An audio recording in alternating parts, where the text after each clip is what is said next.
चिलगम खिया के लेत रहे चुम्मा, पीछे से देखली अम्मा हो।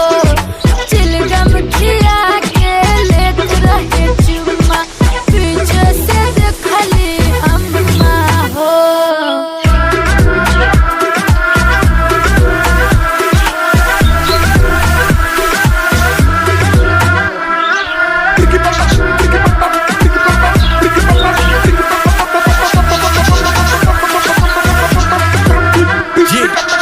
ब्लाउज बॉडी तेरी पी रही बकाडी, मुझे तेरी फिक्र करूँ तेरा नशा छोड़ रखी लिखत। मसराती या फरारी मर्जी तुम्हारी, पहले बनूं शोफर फिर शौहर दे दो जिम्मेदारी।